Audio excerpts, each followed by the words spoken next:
पुस्तकाला हातातून बाजूला ठेवून एक्झामला रामराम केला आणि हातात पुस्तकाऐवजी वीट भेटली. नमस्कार, मी साक्षी. तर अर्धा दिवस विचार करण्यातच गेला, काय करायचं. मग काय, घरातले काय सोडतात, दिली वीट आणि चल बोलले तर लागली कामाला. तर आळस मामाला थोडा ब्रेक दिला आणि पटापट काम चालू केलं. मंडळी, 4 दिवस सासूचे 4 दिवस सुनेची ही मालिका कोण कोण बघितलंय?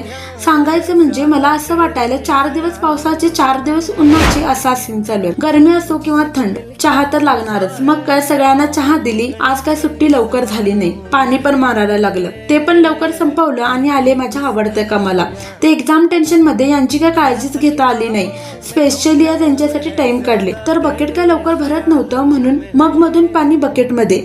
आठवलं का काहीतरी? असंच करत होता ना तुम्ही पण. टाइम तेवढाच लागणार पण मजा वेगळीच आहे. हे बघा, एक्स्ट्रा गुण असलेले दुष्परिणाम. काकाच्या मुलीची असाइनमेंट कंप्लीट करत होते. तर तुम्ही पण असंच करता का? कमेंट मध्ये नक्की कळवा. आणि अशाच गावाकडच्या कथा ऐकण्यासाठी फॉलो करायला विसरू नका.